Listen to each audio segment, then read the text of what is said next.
చేసి చూపిస్తా అన్నారు తిరుపతి జనసేన పార్టీ ఎమ్మెల్యే అభ్యర్థి ఆరణి శ్రీనివాసులు. రానున్నది టీడీపీ జనసేన బీజేపీ ప్రభుత్వమే అని ధీమా వ్యక్తం చేశారు.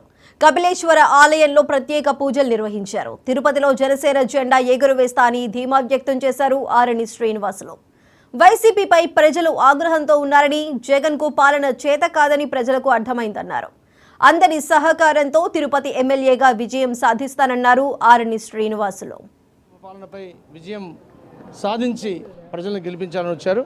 అందులో భాగంగా పవన్ కళ్యాణ్ గారు నెగ్గాలంటే ఒక మెట్టు తగ్గాలి అనే ఒక ఆలోచనతో ప్రజలను రాష్ట్రాన్ని గెలిపించడానికి, ఆంధ్ర రాష్ట్రం అభివృద్ధిలో ఉండడానికి ఆయన తగ్గి ఆయన డెసిషన్ ఏదైతే తీసుకుంటారో పవన్ కళ్యాణ్ గారు మాటే వేదంగా జనసేన నాయకులు, జన సైనికులందరూ కూడా వేదంగా తీసుకుంటారు. అలాగే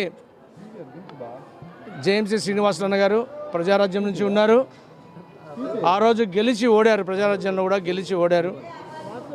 తర్వాత ఈరోజు జేఎంసీ అన్నని తిరుపతి ఎమ్మెల్యే అభ్యర్థిగా పవన్ కళ్యాణ్ గారు ప్రకటించారు.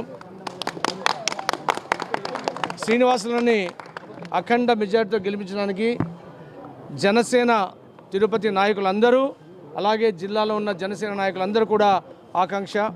పవన్ కళ్యాణ్ గారి మాట జనసేన నాయకులందరికీ వేదం.